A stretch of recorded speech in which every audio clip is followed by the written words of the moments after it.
a todos. Bueno, algunos ya saben y otros capaz la primera vez que se conectan, pero junto con Andrés Vició, Ignacio Díaz y Eduardo Graham, ya hace un tiempo que ofrecemos este espacio de diálogo y profundización sobre algunas figuras del pensamiento cristiano. Bueno, de la mano y siguiendo sobre todo las intuiciones del teólogo suizo Hans Urs von Balthasar. Bueno, en los últimos encuentros que tuvimos presentamos ya las figuras de Charles Péguy, de Dante Alighieri y de Ireneo de León, que fue el mes pasado.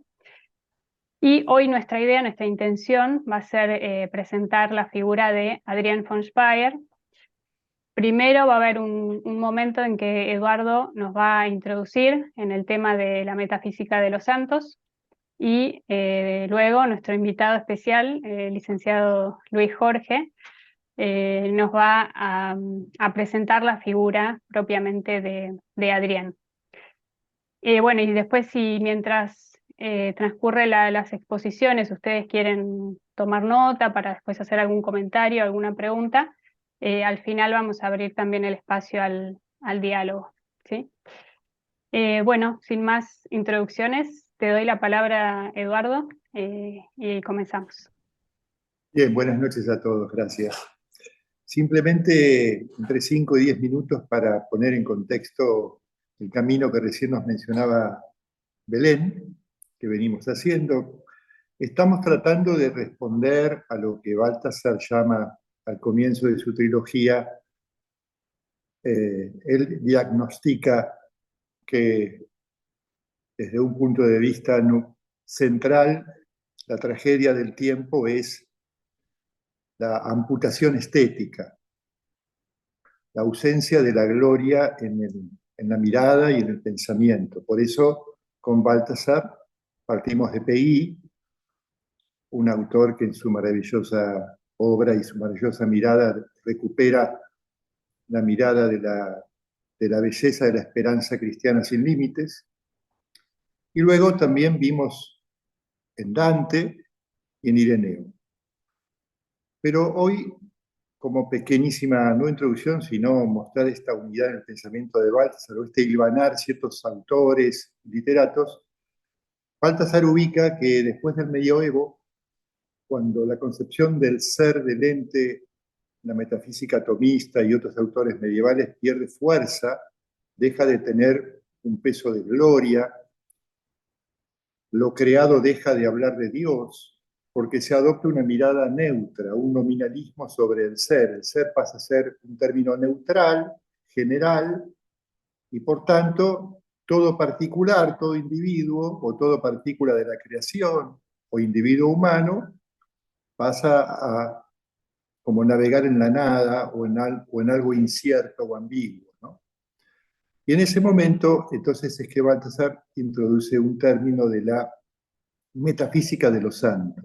¿Qué quiere decir con eso? Que mientras los filósofos de la época se burlan del ser y se recrean desde esa concepción, que pasa a ser cultura en muchos lugares, por otro lado, muchas figuras, él estudia varios, solamente Numero, Tauler, Suso, el frankfurtiano, Luis Broek, o las mujeres, Ángela de Folino, Juliana de Norwich, Catalina de Siena, Catalina de Génova, también el autor anónimo de La nube del no saber, también después Francisco de Sales, Berul, Condren, Fenelón, Causales, por ahí han leído algunos de esos autores que sobre todo tratan el tema del deshacimiento, de la indiferencia, donde entonces esa nada, que desde el nominalismo pareciera ser una ambigüedad que lleva al vacío o a la burla sin sentido, ellos descubren que en esa finitud, en ese anonadamiento de la criatura, se esconde algo mucho más profundo y afrontan la noche de la época para mostrar que aparece allí el misterio de la relación de la libertad divina y la libertad creada, la libertad infinita y la libertad finita, en un juego de libertades, donde entonces esa indiferencia de la criatura, ese anonadamiento, ese deshacimiento, ese abandono, pasa a ser la puerta de redescubrir que la presencia de Dios se descubre en ese juego de libertades, donde Dios también acompaña y su gloria se manifiesta al acompañar de modo latente, de modo acompañante, a la libertad que elige lo que Dios dispone en su providencia para cada uno de nosotros individualmente, como únicos e irrepetibles, ¿no? Entonces, el camino de salir de esa noche del espíritu, que además para Baltasar ya se dio con la tragedia griega, se dio en este otro momento, en la metafísica de los santos, de los autores que mencioné, y se da también contemporáneamente. O sea, nosotros encontramos en nuestra búsqueda de vivir con fe en los problemas de nuestro tiempo, encontramos que somos más hermanos de los trágicos griegos, de estos autores que él engloba con el nombre Metafísica de los Santos, y que entonces encontramos en ellos un enorme material para nuestra búsqueda de fe, para nuestro camino de espiritualidad, para nuestra misión en el mundo. Aquel tema medieval de Santo Tomás, que menciona que el alma humana, tomando de modo tan creativo el aristotélico quio da modo omnia, que uno puede ser todas las cosas por esa capacidad de empatía del alma humana con toda la creación, ese ser creatural con esa capacidad, Ignacio de Loyola lo desarrolla, esa espontaneidad del espíritu, como posibilitar el acto de esa elección amorosa de la voluntad de Dios, y de ese modo poder hacer brillar de vuelta la gloria de la creación, contando con esa gloria de Dios en la libertad que se abandona en él y que va desarrollando su camino. De modo que en el resto de la obra de Baltasar aparece integrado en su teología, no solamente literatos, como vimos a Peggy a Dante, con la misma calidad de tener una palabra teológica y filosófica y poética, como teólogos como Ireneo. El mismo Baltasar tiene una pluma poética muy grande en su palabra teológica, desde su carisma, y también integra con la misma naturalidad no solamente los autores que mencioné, que ahí estudia, sino muchos otros místicos. Se podría estudiar el lugar de Santa Teresita en la obra de Baltasar, se podría estudiar a muchos otros autores que normalmente en la escolaridad presente se los designa como autores espirituales, incluso se estudian por carreras diferentes, facultades diferentes, si uno estudia dogmática, teológica, cristiana, o si estudia Biblia, o si estudia autores espirituales, ¿no? Pareciera que tuvieran una metodología distinta y un camino en paralelo. Para Baltasar no. Son también autores que se integran dentro de la palabra teológica y filosófica del cristiano que se abre a la revelación de Dios y que desea que es ser un lugar donde se manifieste su gloria. Como que Ignacio es uno de los santos más centrales para Baltasar en esta teología y en esta filosofía, y también la figura de Adrián von Speyer ha sido señera en múltiples sentidos para von Baltasar. Elegimos invitar a Luis Jorge, cuya tesis de licencia ha desarrollado con mucha precisión y mucha belleza la luz del sí, que es uno de los temas de Adrián, y nos va a dar entonces una mirada sobre la vida y la misión de Adrián von Speyer, y podremos también en el diálogo ver cómo en esta presentación aparece la gloria en esta metafísica de esta santa tan particular para Baltasar. Así que Luis, te escuchamos. Bueno, gracias Eduardo. Hola a todos, buenas noches. Lindo verlos y ver caras conocidas y queridas, así que un gusto. Bueno, voy a intentar compartir un poco una primera mirada a Adrián von Speyer. Como decía Eduardo, digamos, estas cosas hermosas que decía de Baltasar, esta mirada estética de Baltasar, ver la gloria, ver la belleza. Esto Baltasar lo pudo hacer porque tuvo una misión que no fue una misión del solo, sino que fue una misión en común, una tarea en común precisamente con Adrián von Speyer, ¿no? Adriana fue la que le permite a Baltasar, también él, de algún modo, realizar una conversión, dar un paso hacia esa nueva mirada, ¿no? Quizás si vemos las primeras obras de Baltasar tiene muchas obras, pero tiene 3 grandes trilogías, quizás su primer gran trilogía, que es sobre el pensamiento alemán, es quizás todavía ahí se nota que todavía no había conocido a Adriana, ¿no? Y cuando aparece esta mujer en su vida, esto que decía Eduardo, que fue un poco el tema de la tesis que yo trabajé, que la luz del sí, la luz del sí.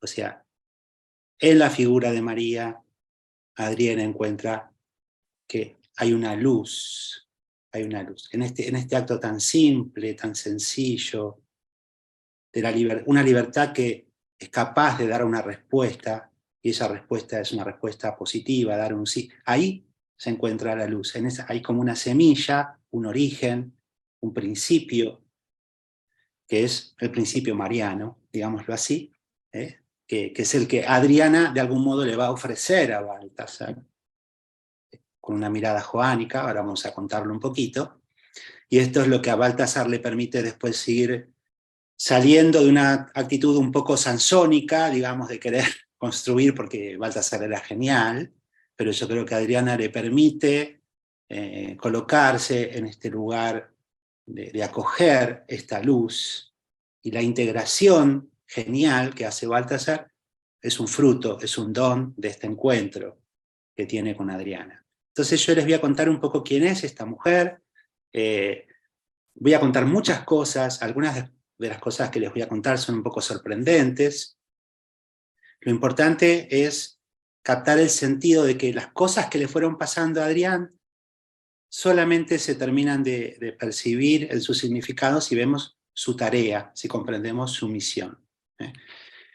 Por eso la presentación va a tener una primera parte donde voy a hablar de la vida de ella y después les voy a contar los rasgos esenciales de su misión y de su tarea, que precisamente los cuenta Baltasar, porque esta es una misión a 2 voces, ¿no? Entonces, si Adriana es como un fuego configurador, es como un fuego que se enciende y trae luz, y ilumina muchos aspectos de la revelación, ilumina muchos aspectos de la vida humana, y Baltasar complementariamente y de un modo masculino va a ir produciendo la acogida, va a permitir la acogida eclesial de este don, y va a permitir que este don se configure, se organice, de modo tal que pueda ser transmitido y pueda ser un legado para nuestro tiempo. Entonces, si les parece, les presento un poco primero la vida de Adriana. Si te parece, Nacho, empezamos con la primera imagen. Acá tienen Adrián, ahí la tienen Adrián, estaban llegando con Baltasar justamente a un lugar, y hay una página que es de la comunidad San Juan. En esa página se presenta a Adriana y se la presenta ahí exactamente como la ven, médica y madre de familia. Después de una larga búsqueda entra en la Iglesia Católica en 1940. Desde entonces vive en la tierra como en el cielo. Las gracias que recibe, de modo especial el don de vivificar los misterios cristianos esenciales, se hacen carne en su vida y dan origen a su obra escrita y a la fundación de la comunidad San Juan, junto con el padre Baltasar. Entonces ahí tienen la presentación sucinta de quién es Adrián, médica, madre de familia, protestante, de Suiza, digamos, ella era calvinista por origen. Finalmente, después de una larga búsqueda, entra a la Iglesia Católica, ese es el don esencial, ella vive el cielo en la tierra, y desde allí revivifica, da nueva vida a los misterios cristianos esenciales, inclusive algunos misterios los ilumina de modo muy novedoso, y da origen, por un lado, a una obra escrita que ahora les voy a comentar, y a la fundación de la comunidad. Entonces ahí tenemos la primera mirada, esa mirada global. Les voy a hacer entonces, pasamos a la siguiente, Nacho, para comprender el sentido de la obra de Adrián, Juan Sara, que es un argentino, que es de la comunidad San Juan y que es un poco estudioso de la figura de Adrián, él nos propone esta pregunta. Él dice que en la respuesta a esta pregunta se entiende la tarea y la misión de Adrián. ¿Es el amor el sentido último de todas las cosas? También del ser del que hablaba recién Eduardo, que el ser no es una idea. ¿Es el amor el sentido último de todas las cosas?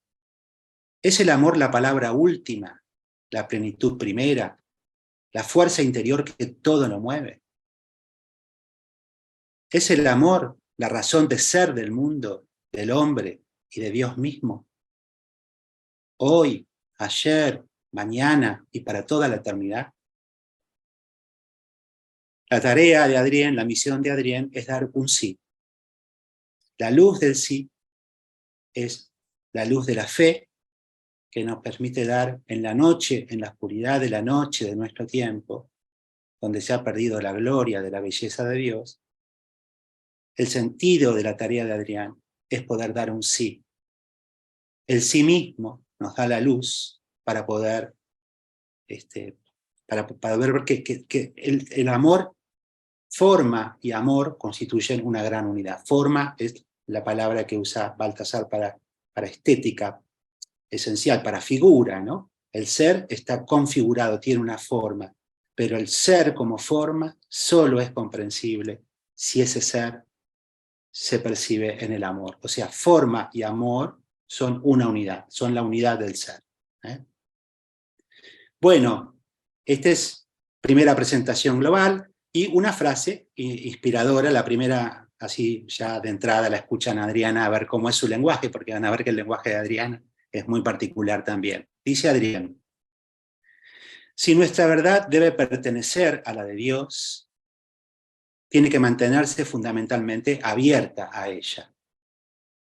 Para quien excluya la esperanza de su fe, toda su fe se convertirá en un saber cerrado. Quizás lo más decisivo se encuentre en lo oculto, teniendo que desmembrar todos nuestros juicios para empezar de nuevo a componerlos desde lo oculto. Todo parece ser como si la fe tuviera raíces más profundas en la esperanza, y como si la luz de cada día terrenal recibiese todo su esplendor de las profundidades del día de la revelación. Entonces, me parece muy bello, creo que está un poco en la línea de lo que ustedes venían trabajando. Van a ver que si llegamos al final, un rasgo esencial de la tarea de Adrián entonces es renovar la esperanza, la pequeña esperanza. Y para Adrián la gran contraposición de la esperanza es esta especie de transformar la fe en un saber cerrado, componer un sistema que nos dé seguridad, ¿no?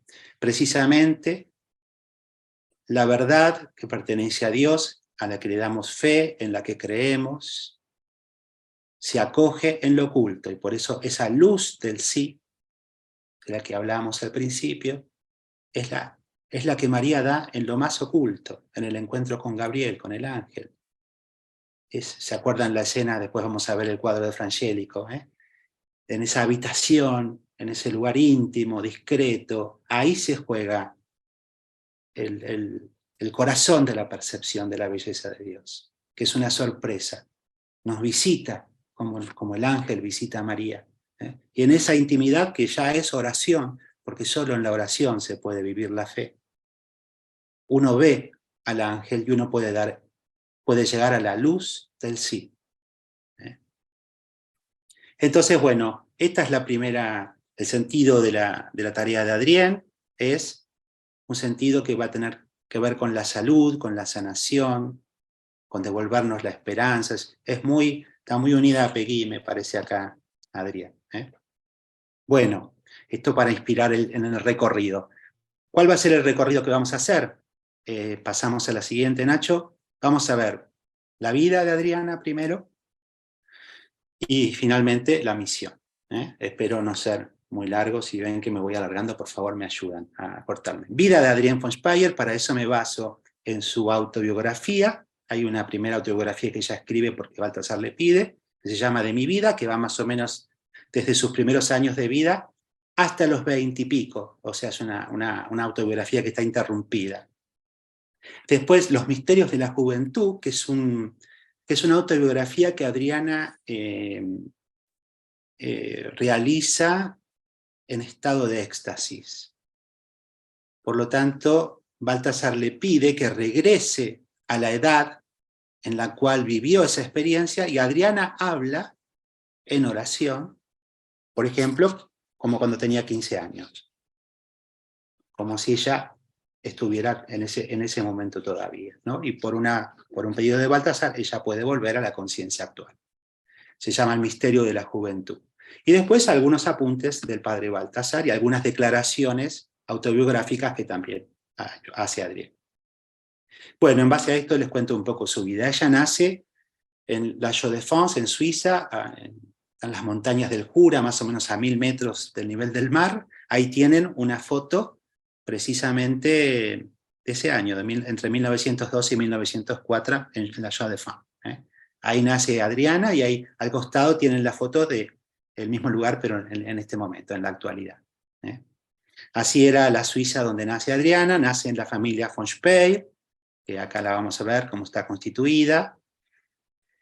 El papá de Adrián, que ahí lo ven, era médico psiquiatra, y ahí está la mamá, Laura, y en la primera foto la tienen a la hermana mayor, a la izquierda, de Adriana, que se llamaba Helen, y Adriana en brazos de su mamá. Adriana tuvo un parto muy difícil, ya su venida al mundo fue muy complicada, como si no hubiera querido venir, como si le hubiera costado llegar al mundo, y eso generó un vínculo muy traumático con su mamá. A partir de ese nacimiento difícil, la relación entre la mamá de Adriana y Adriana es una relación complicada. Después llega el tercer hermano, que ya la ven ahí en la segunda foto, y finalmente, un poco después, va a llegar el cuarto hermano. Avanzamos un poquito. Esta casa es algo muy hermoso, que Adriana le dedica un capítulo entero de su autobiografía, se llama Los Tilos, que es el lugar donde vivía la abuela. Si bien Adriana tuvo toda la vida una relación muy conflictiva con su mamá, tuvo una relación profundamente tierna, pacífica, serena, con su abuela.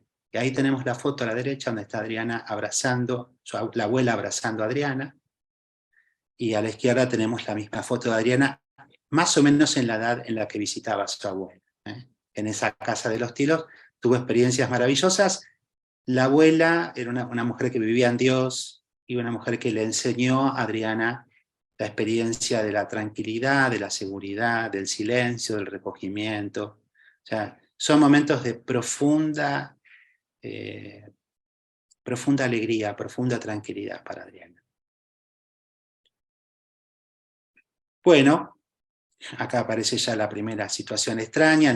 Cuando tiene 6 años, el 24 de diciembre de 1908, está caminando por ahí con su tía, con la hermana de su mamá, y está yendo a saludar a unas señoras por Navidad, y se desvía un poquito por una ruta, sube unas escaleras y baja un renguito peladito ahí, le dice: ¿querés venir conmigo? Y ella le dice: no, señor, no puedo ir con usted, pero es Navidad, que tenga una feliz Navidad. Bueno, el señor, un poco entristecido, le dice: lamento mucho que no quieras venir, y se despide. Cuando esto después se lo cuenta a la tía se horroriza. Pero Adriana siente que era un hombre pobre, que era un hombre que venía a traerle algo, que ella hubiera deseado decirle que sí, que quería ir con él. Años después se da cuenta, cuando en una de sus visiones, que ese hombre que se aparece a sus 6 años es Ignacio de Loyola, es San Ignacio de Loyola. Acá la tenemos con la familia, cuando cumplí 12 años, acá ya llegó el pequeñín, el que faltaba de la familia. Avanzamos porque quiero hacerlo lo más rápido posible. Y después, a los 15 años de edad, un día Adriana se va a dormir, los problemas con su mamá continuaban,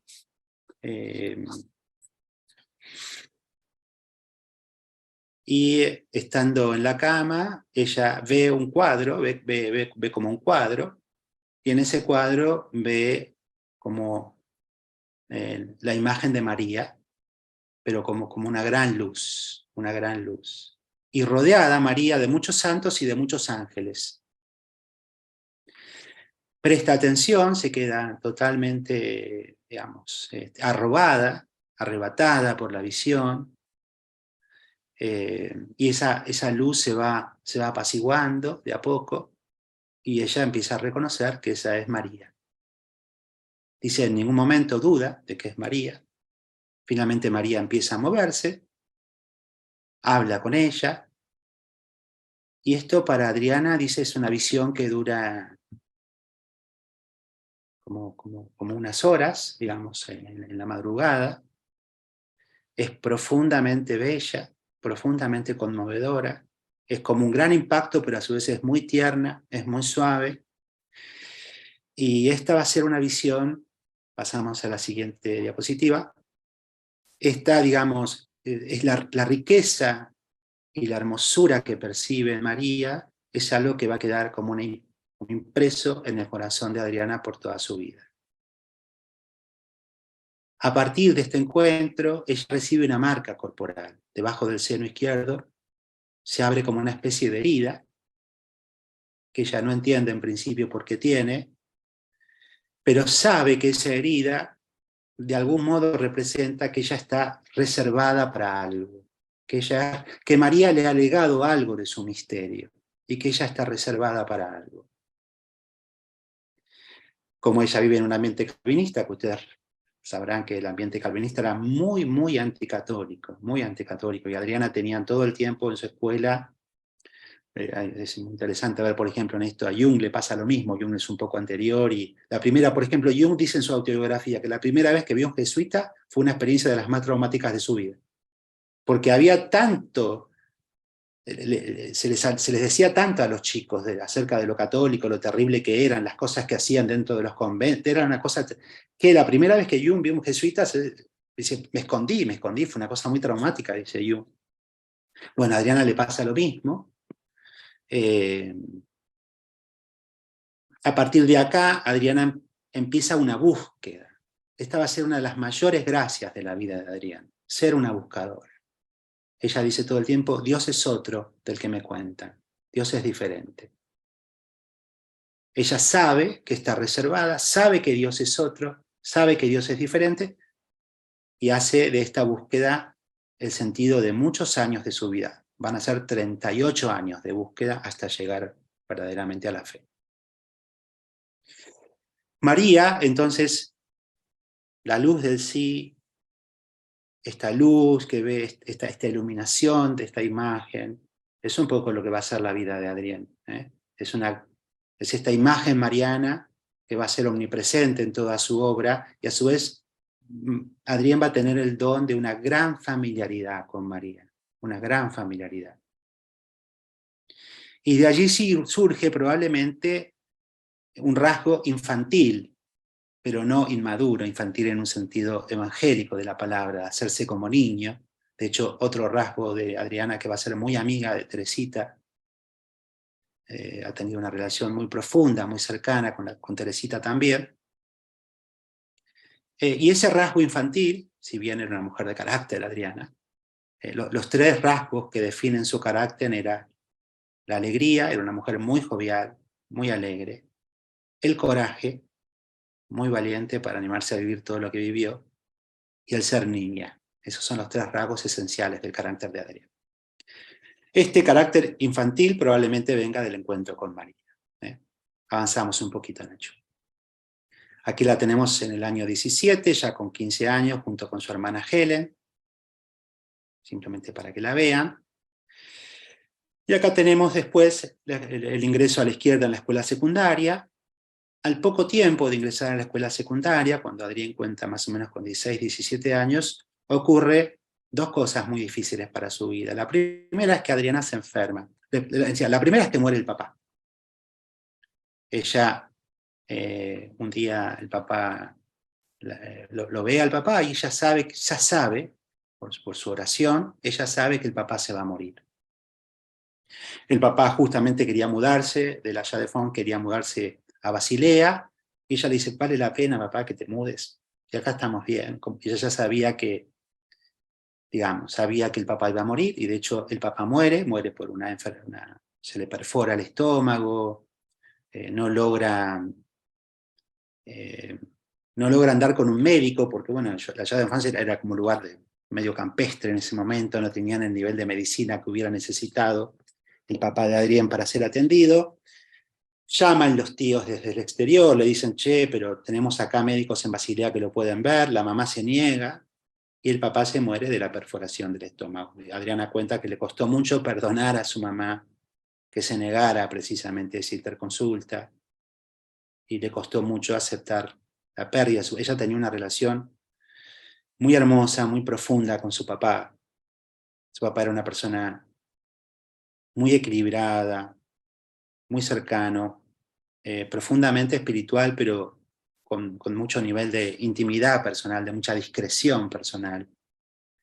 Y a su vez era muy tierno. Cuando Adrián se enferma de chiquitita, es él el que la cuida, el que le lleva la comida, el que la alimenta. Así que para Adriana es un golpe muy duro, la muerte de su papá. A partir de eso su vida cambia, tienen que abandonar la casa, se tienen que mudar, tienen que vivir a un departamento, y es tal el nivel de actividades que Adriana tiene que empezar a hacer para generar dinero, para estudiar, para mantener la casa y arreglar la casa, que Adriana se enferma. Se enferma de tuberculosis, y ahí tienen la foto de Adriana en el sanatorio ya, en el año 1918. Las cosas se empeoran, y de ahí tiene que ir a Lessing, donde va a estar internada, y donde la verdad que van a ser años muy difíciles para Adriana.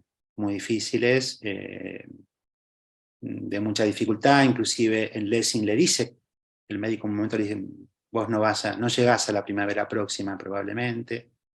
Adriana cuenta que ella no vivió la posibilidad de la muerte como algo terrible para ella, sino como algo que ella podía enfrentar bien. Su mamá no va a visitarla, la única vez que va a visitarla, le revisa los cajones y la reta y se va, la deja sin plata, sin ropa. Bueno, Adriana se arregla para dar clases, para trabajar aún en ese estado, y logra recuperarse y logra empezar a abrazar a lo que ella deseaba profundamente y que era muy difícil en esa época, que era estudiar medicina, ¿no? Cosa que por supuesto la mamá no veía con agrado ni con buenos ojos. Y quien empieza a hacerse cargo entonces de ayudarla en ese contexto va a ser el tío, que también es psiquiatra y que también es muy respetado, y que justamente en Basel tiene una clínica psiquiátrica, que va a ser como una especie de segunda casa para Adriana. Va a ir ahí, va a visitar y va a compartir con el tío, con los enfermos, y ahí va también a resurgir su vocación de médica, pero bueno, el tío tampoco la apoya inicialmente. Paseando con unos amigos, vamos a la siguiente diapositiva, que eran los Orey. Ella ya estaba con esta especie de búsqueda del catolicismo, las confesiones que veía públicas de los protestantes en aquel momento y del Ejército de Salvación no la convencía. Ella buscaba otra imagen de Dios. Conoce a Émile Dure, que era un historiador, profesor de literatura, y era viudo, tenía 2 hijos, y casi por compasión, Adriana accede, se pone de novia con Émile y se casa. Alrededor del año 27 se casa, 25 años tenía ella en aquel momento.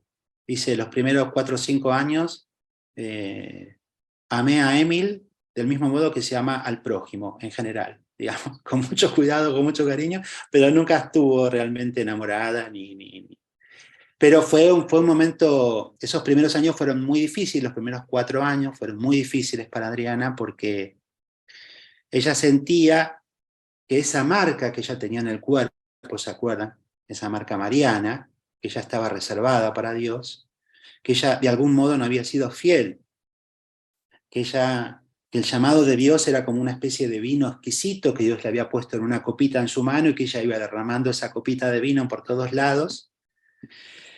Entonces se le hizo muy difícil porque tenía una buena relación con su marido y se había hecho cargo amorosamente de los 2 hijos, que pasan a ser sus hijos, y van a ser sus hijos por el resto de su vida. Pero tiene todo este conflicto interior y esta duda, entonces ella decía, fueron años que yo llamo el túnel, son 4 años hasta el 31 más o menos, que son como un túnel. No dejaba de rezar, pero se defendía con uñas y dientes en la oración, porque sabía que estaba reservada para algo, pero no sabía para qué era. Había aceptado casarse, no se sentía mal en el casamiento, ni estaba mal con Emil, pero no estaba segura de que había dado el paso que Dios esperaba de ella. Y aquí que en el año 31, un poco antes de que comiencen verdaderamente a pensar seriamente en el catolicismo, ella y Emil, en un paseo por Italia, donde ella empieza a rezar en las iglesias católicas de Italia y de Francia y de España, sobre todo en Italia, ella tiene una charla con un amigo de Emil, hermosa, donde el amigo le dice algo así como, usted está preocupada por su fe. Yo también estoy preocupado por la fe, yo tengo una fe de niño, le dice este amigo Orey. Y ella, como buena intuitiva, se da cuenta que en realidad este amigo habló con su marido. Se dio cuenta que es Emil el que está preocupado por ella y el que le envía a este amigo para ayudarla. Y eso la conmueve tanto que esa noche, cuenta Adriana, cuando está en su habitación y viene Emil, por primera vez se da cuenta que todo lo que ella creyó que llevaba oculto como sufrimiento interior, Emil lo había visto, lo había comprendido y la acompañaba amorosamente. Dice que Emil no le dijo casi nada, simplemente se sentó al lado de ella, la dejó llorar. Y dice, simplemente Emil le daba alguna palabrita de agradecimiento por todo lo que ella había significado para él. Y dice Adriana, desde ese momento lo amé. A partir de ese momento, en el año 31,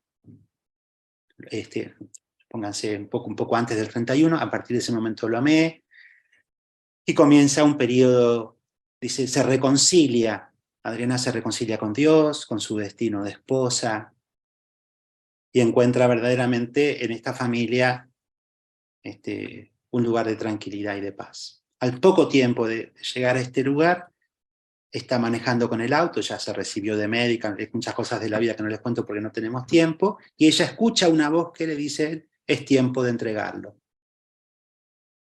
Emil toma un tranvía, se cae del tranvía y fallece. Lo internan en un sanatorio, Adriana vuelve a entrar en desesperación, finalmente todo lo que le costó llegar, digamos, a una situación más o menos tranquila y organizada en su vida, realmente se desespera, reza, le pide a Dios, te dejo todo, te doy hasta mi vocación de médica te doy, pero no me quites a Emil.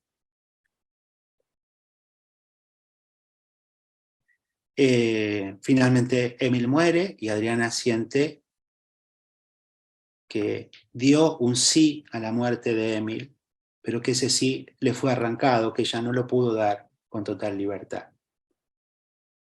Y a partir de ahí le pasa algo parecido a lo que le pasó a Peggy, que no puede rezar el Padre Nuestro. No puede decir que se haga tu voluntad en la tierra como en el cielo. No puede hacer esa oración, porque ella es sincera, ella cree que la sinceridad que uno solo le puede decir a Dios lo que uno está dispuesto a vivir. Eso es lo que ella cree en ese momento.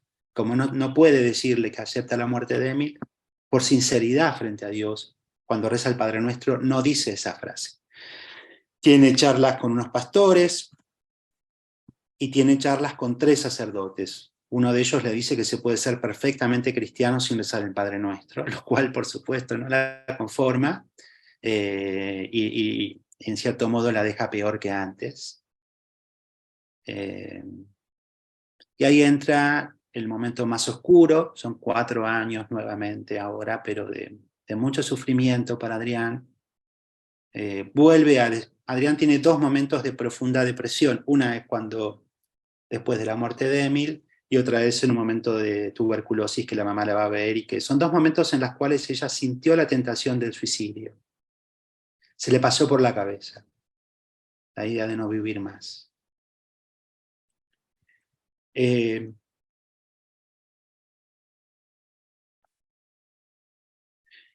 Sobrevive a la situación, pero con este lugar interno que no puede resolver. Sigue haciéndose cargo de los hijos, conoce a su segundo marido, que es un discípulo de Emil, se casa nuevamente con este hombre, tiene su segundo matrimonio, más o menos organiza su vida, pero la herida para la que se sentía reservada queda sin resolver, y la oración es algo que no puede volver a encenderse, y sobre todo el sentido de su vida queda una especie de semioscuridad.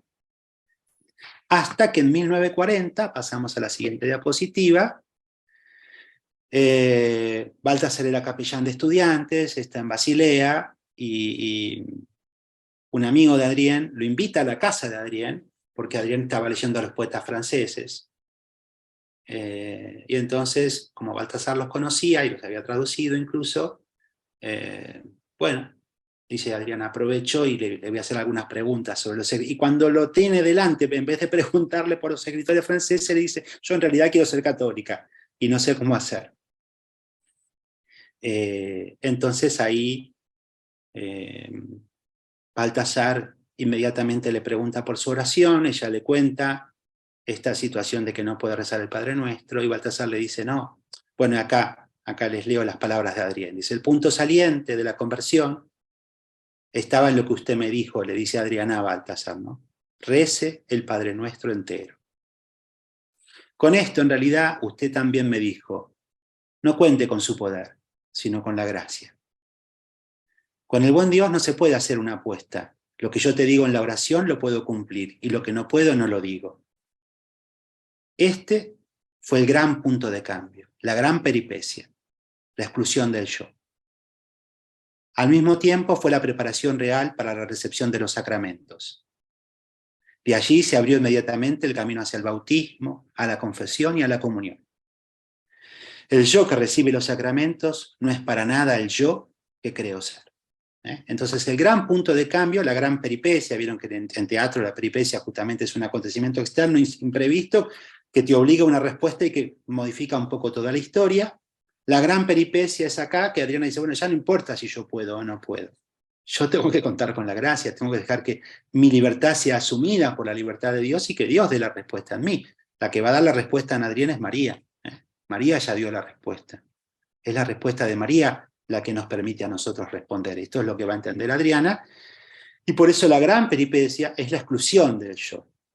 Después vamos a ver cómo esta exclusión del yo, esta especie de mística antipsicológica que tiene Adrián, una mística no reflexiva, una mística que mira esencialmente a la tarea y al servicio. Y acá surge un nuevo yo, un yo diferente. Es la exclusión del yo, pero no la aniquilación del yo, sino simplemente la exclusión para poder dar el salto a la fe. Bueno, en la víspera del bautismo, acá para que la conozcan, me parece cómo vivió ella un ratito antes del bautismo, que fue la fiesta de Todos los Santos del año 1940, no por casualidad fiesta de Todos los Santos, la metafísica de los santos va a ser muy importante para Adriana. Dice ella, no son ya los días, son las horas las que tú cuentas, alma mía. Aún quedan exactamente 80. Hagas lo que hagas, son 80. Y después llegará el mayor regalo, el tan esperado, el bautismo. Y tú sabes que no eres digna de recibirlo. Sin embargo, lo recibirás, temblando y agradeciendo al mismo tiempo. E intentarás comprender, aunque sabes que el regalo te inundará con tanta fuerza que ya no habrá lugar para pregunta alguna. Te ofrecerás, la iglesia te acogerá, pero Dios, en tu poder solo está el ofrecerte. No puedes siquiera intentar ser convincente o exaltar lo ofrecido. Sabes que poco valor tiene ese intento. Sabes que existen muchos ofrecimientos y que por muy humilde que seas, no te está permitido donar, solo ofrecer orando. Pero el regalo que recibes es tan grande, es tan abrumador, y tú estás siempre allí, ofreciéndote, con toda tu pobreza, y esperando. Nada ha de ser descuidado. Y esa espada ardiente, cuyo tajo atraviesa de un golpe mi corazón y tanto dolor le produce, que casi no puedo seguir viviendo. Esa espada es la paz. ¿Puedes creerlo? Bueno, aquí tenemos un poco un testimonio hermoso, me parece a mí. Esta imagen que no le está permitido donar, solo ofrecer orando, ¿no? Me parece este lugar no es tanto el lugar de la donación para Adrián, el lugar de María, sino que María media, es una mediadora, sencillamente, que ofrece para que el Señor, como esposo, Jesús como compañero, tome de María lo que él necesita. María no dona, María ofrece su disponibilidad para que el Señor tome. Esta es la experiencia que va haciendo Adrián, esta experiencia mariana profunda. Bueno, después del bautismo empiezan a ocurrir cosas muy locas para todos, para Baltasar y para Adrián, digamos. Cosas absolutamente inesperadas, digamos, las 3 grandes gracias de la vida de Adrián, dicho por Adrián misma en un retiro, dice: la primera gracia que yo tuve son los misterios de la infancia y de la juventud. Todo lo que viví, eso para mí es precioso. Yo no les conté, Adriana, cuando era muy chiquita tenía la compañía de un ángel que la iba instruyendo, la iba preparando para la fe. Bueno, y sobre todo la experiencia de Ignacio y sobre todo la experiencia de María, con sus 15 años. Esa es la primera gran gracia de la vida de Adrián, son los misterios de la infancia y de la juventud. La segunda gracia de su vida es ser una buscadora, es siempre buscar, es nunca construir un saber cerrado, nunca aceptar ningún sistema, siempre mantener la esperanza como origen de la fe.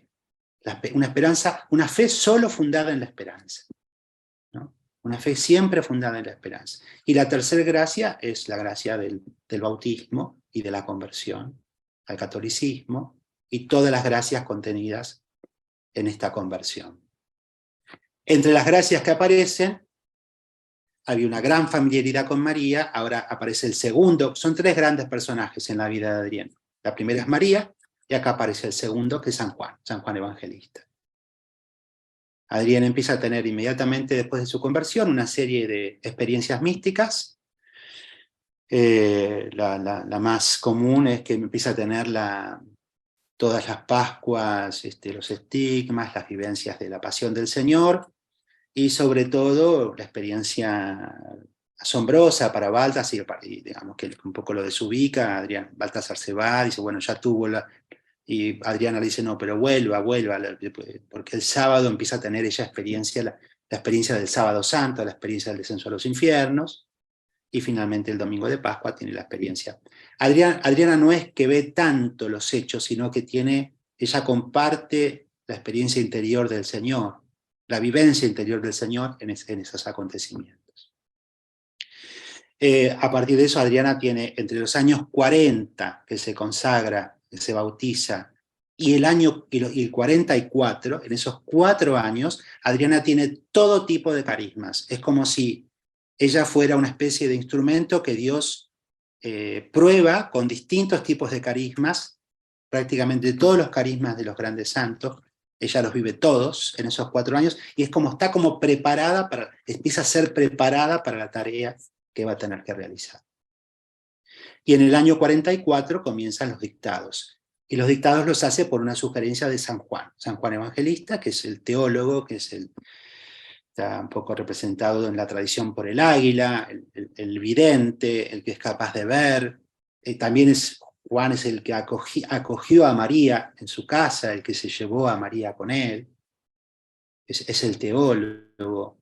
Y la relación con Juan va a ser absolutamente significativa. Yo no tengo palabras para poder contarlo.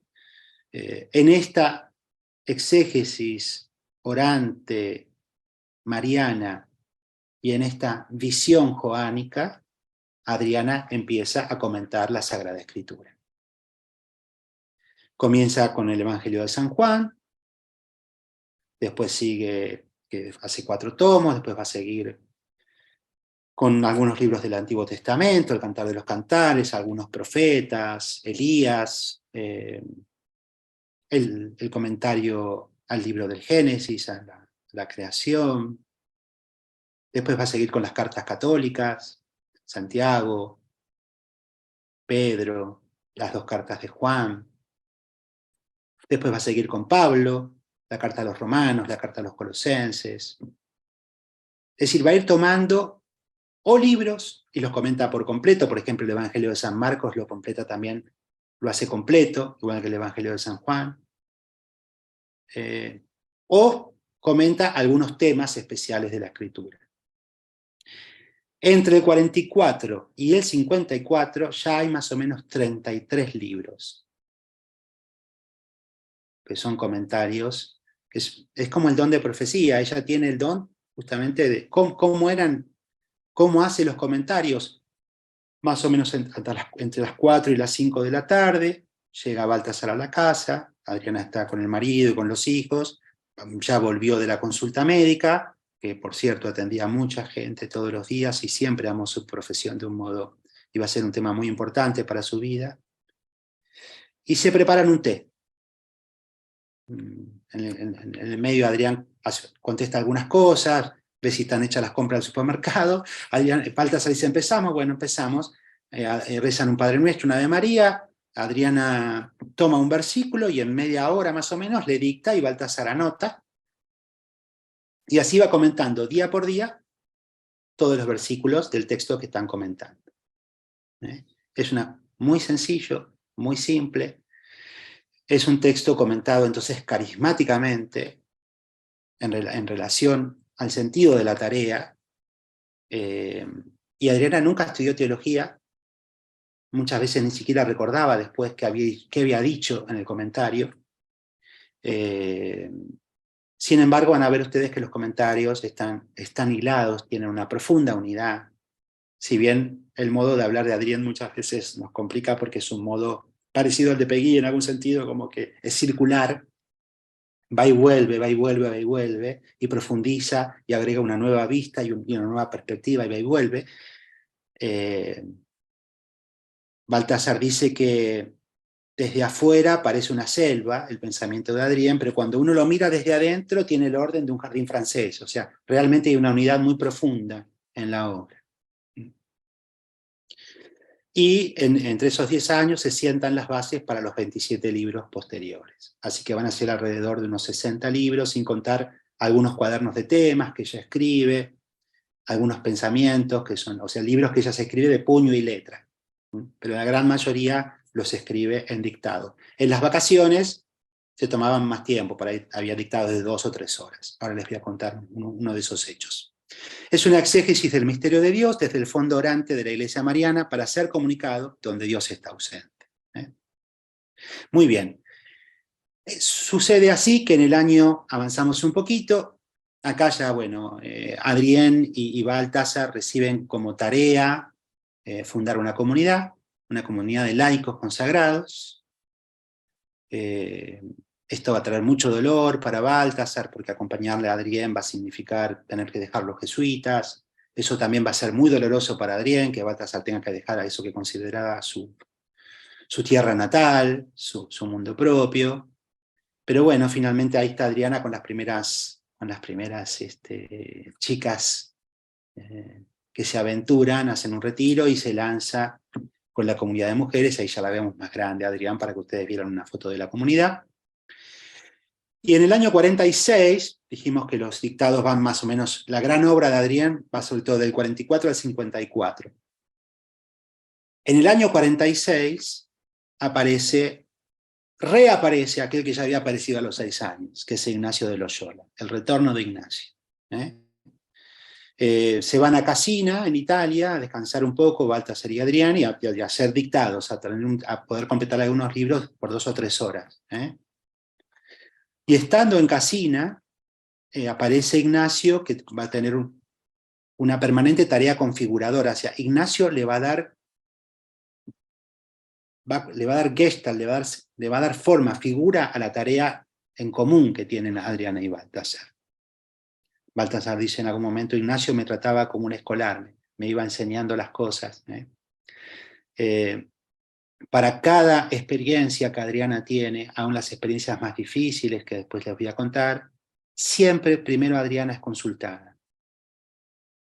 Le preguntan, ¿vos querés hacer esto? ¿Querés que avancemos hasta acá? Adriana dice sí, por eso Baltasar dice la valentía como una nota particular de su vida. En un momento dado le preguntan a ambos si ambos están dispuestos a tener una misión de sufrimiento. Adriana dice inmediatamente por los dos que sí, y San Ignacio le dice no, vos sí, anda a preguntarle a él. Cuando le pregunta, Baltasar dice, yo ya le dije que sí a Ignacio, pues sabía que usted iba a decir sí. No, dice Baltasar, está bien que me pregunte, porque para mí no es tan fácil como para vos. O sea, yo también doy mi sí, pero digamos, Baltasar tiene que dar su sí propio, ¿no? Bueno, esta experiencia está preparada por Ignacio, se llama Muerte en Casina. Es el 46, Adriana se bautizó en el 40, del 40 al 44 vivió todas estas experiencias, comienza el proceso, se dan cuenta que quieren, la tarea es consagrar, vivificar la vida consagrada en el mundo, crear esto de laicos consagrados, dictar los comentarios y sobre todo abrir un camino trinitario para la Iglesia y para el mundo. Está todo en cierne, está todo comenzando. Pero Ignacio inventa una prueba para sentir interiormente la disponibilidad de ambos y la gratuidad real de su actitud y de su servicio.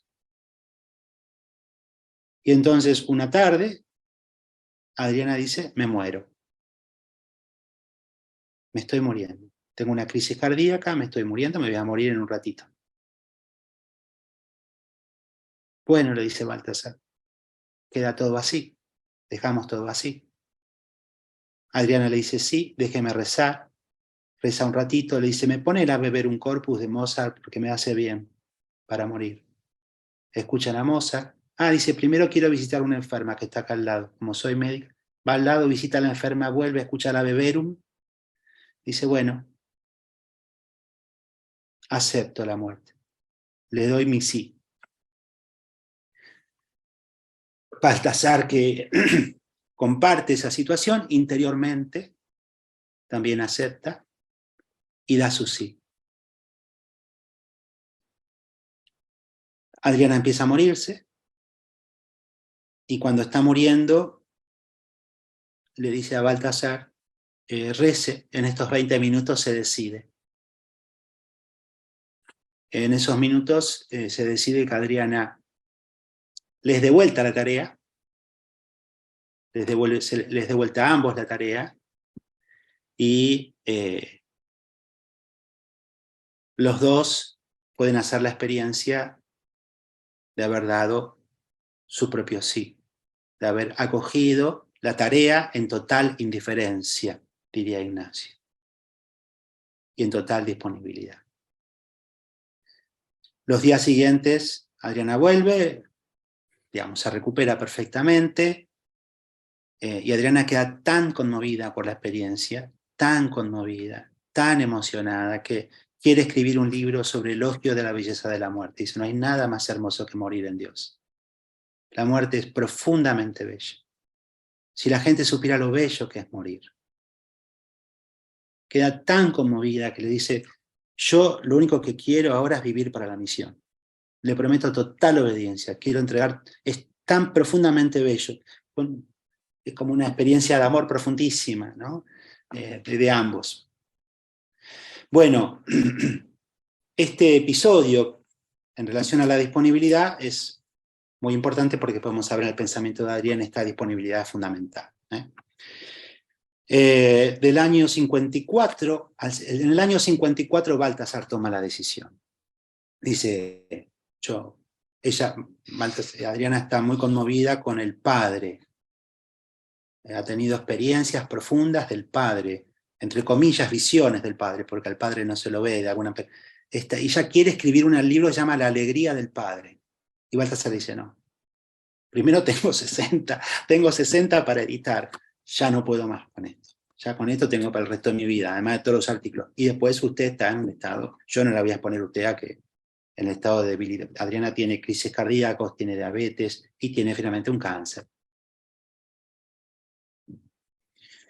Así que un poco por cuidarla y otro poco porque realmente la obra ya era monumental y Baltasar era un hombre práctico, además de ser un hombre sumamente inteligente. Del 54 al 67, la vida de Adriana se concentra en el misterio del sufrimiento. Ya no puede ir al consultorio, vive toda la noche, pasa toda la noche en oración y en sufrimiento, y se vive en los infiernos de Tarea.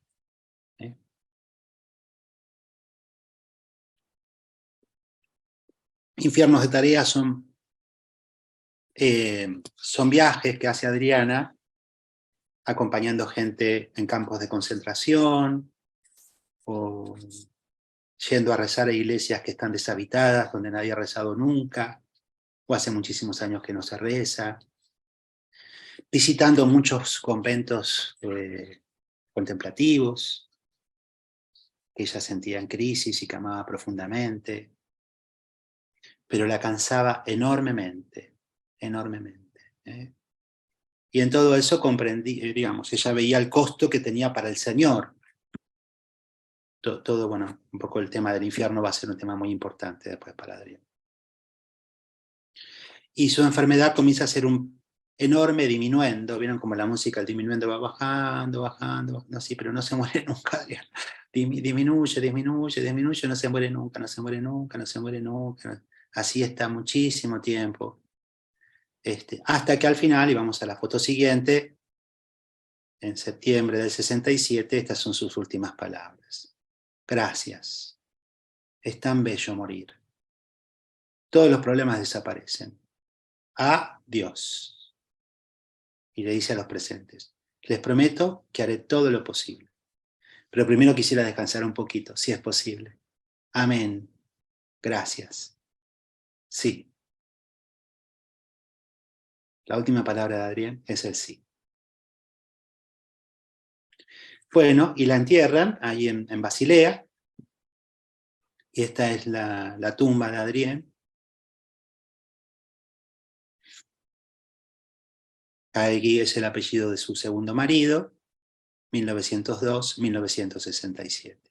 Yo tuve la gracia de poder estar ahí. Esa tumba se la hizo un escultor amigo, que ven que son tres unidades, es una imagen trinitaria, ¿no? Es decir, este amigo intuyó que el acercamiento del amor trinitario al mundo era el corazón de la teología de Adrián y por eso hizo esta representación. Bueno, hasta aquí la vida. ¿Estamos? ¿Cómo vamos? No sé. Muy bien, Luis. Muy lindo. ¿Vamos bien? Sí. Entonces, acá ya vimos las tres figuras esenciales de la tarea de Adrián, que son María, San Juan y San Ignacio. Van a ser los tres. Les comento ahora un poquito.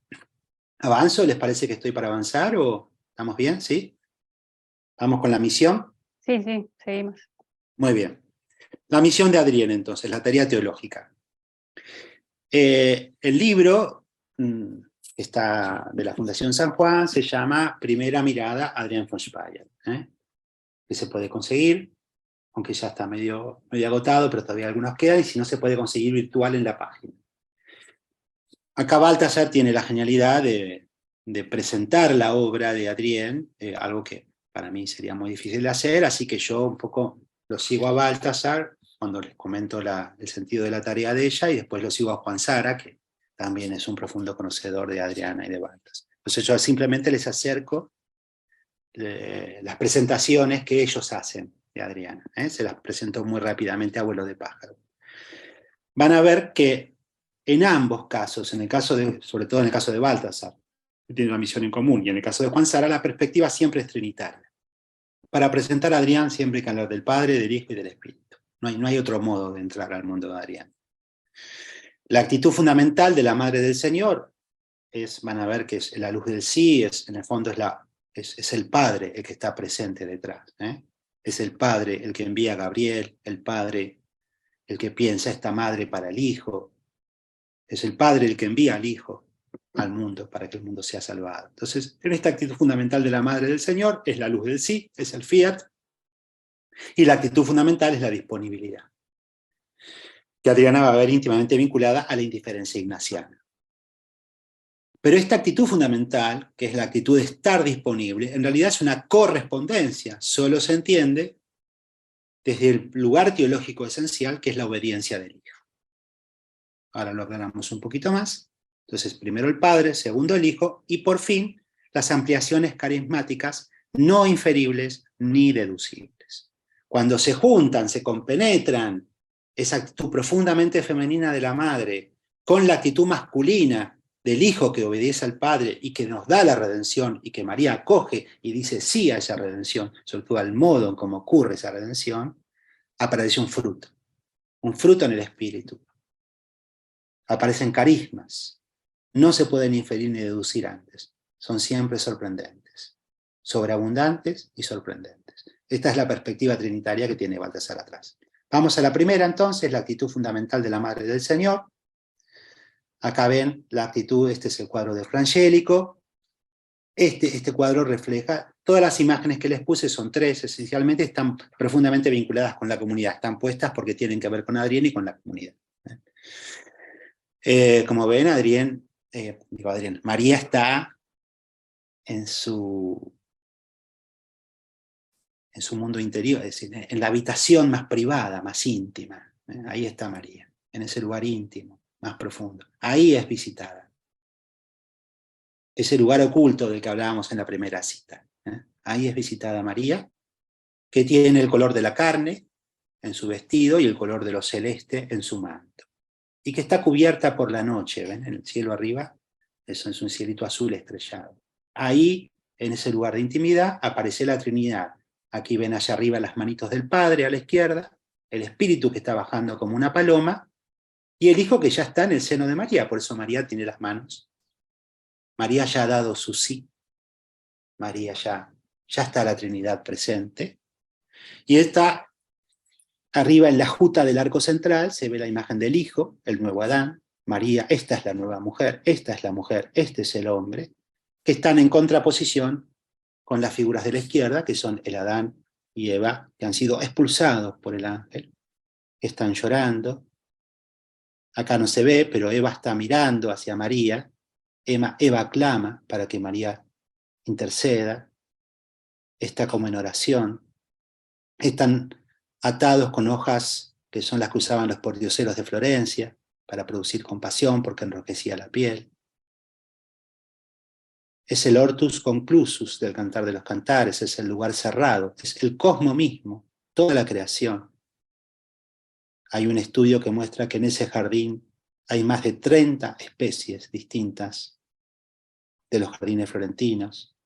Allá atrás vemos el árbol del paraíso y vemos el surgir del Renacimiento, el comienzo del Renacimiento en la pintura de Frangélico. Aquí se produce la unidad. La nueva Eva y el nuevo Adán, que restauran y reparan. Y la actitud de María, la vemos, es una actitud reverencial. Es reverente. El hombre, dice Ignacio, ha sido creado para alabar, hacer reverencia y servir. Este es el sentido creatural, el sentido de la criatura humana.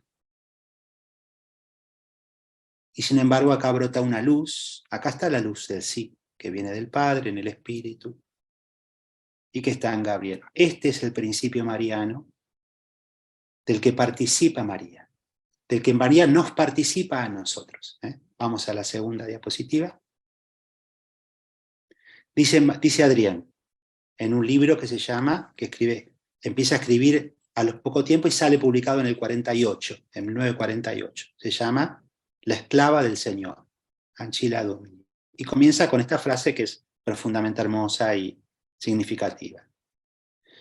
Como una gavilla se recoge en su centro y se expande en sus extremos, así la vida de María se concentra en su sí. A partir de él, su vida recibe su sentido y su forma. Se despliega hacia adelante y hacia atrás. Lo que resume su vida de modo único, a la vez la acompaña en cada instante de su existencia, ilumina cada vuelta de su vida, otorga su sentido determinado a cada situación, le regala a ella misma la gracia de la comprensión de un modo siempre nuevo en cada situación. Su sí llena de sentido todo respiro, todo movimiento, toda oración de la Madre del Señor. Pues esta es la naturaleza de un sí, atar al que lo pronuncia y a la vez dejarle plena libertad en la configuración. Quien lo pronuncia lo llena con su personalidad, le da su peso específico y su color único, y a la vez él mismo es formado, liberado y realizado por su sí. Toda la libertad crece por la entrega y por la renuncia a una libertad sin ataduras. De la libertad que se ata proviene toda fecundidad. Bueno, esta es la primera frase de Adrián, para que vean, es una cosa, la imagen de la gavilla es una imagen preciosa, que en el centro está atada, y toda la historia anterior fue todo en el fondo una preparación para este momento. Y todo lo que viene después, que es novedad, que es nueva configuración, que es liberación, que es vivir ya en la luz del sí trinitario, es la nueva vida que se abre. Entonces, la maravilla es que en el centro de la espiritualidad de Adrián, tenemos algo absolutamente positivo. Tenemos un sí que nos ilumina, nos da luz. Un sí que nos muestra que el sentido de todo es el amor, que el único sentido de todo es el amor, por más oscurecido que parezca el universo. Entonces toda la historia, inclusive la creación misma y toda la historia de Israel, todo fue una preparación para este sí. Y a partir de este sí, la iglesia, el mundo, la escatología, el sentido último de todas las cosas, Dios mismo se ilumina.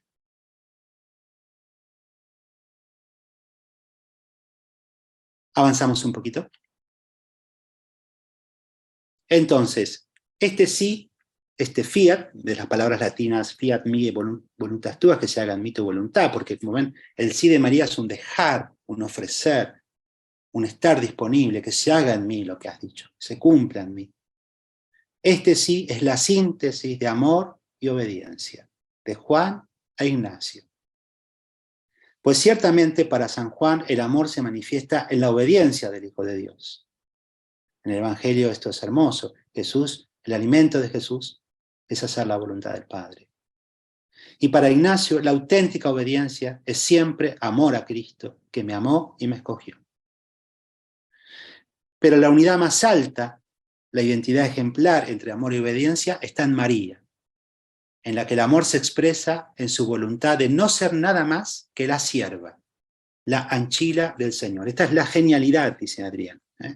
María es la madre, María es la reina de los apóstoles, es la reina del cielo, es la mujer del Apocalipsis. María tiene un montón de títulos, pero cuando ella se define a sí misma, se define como la esclava.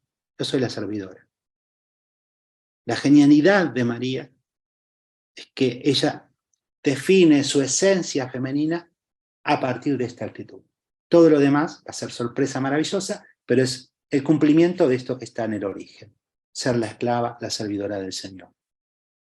Ninguna luz cae sobre ella. Todo cae sobre Dios. Ningún tono cae sobre su sí. Toda entonación se pone en Dios. Pura transparencia. Puro salir de sí. Puro espacio vaciado para la encarnación de la palabra.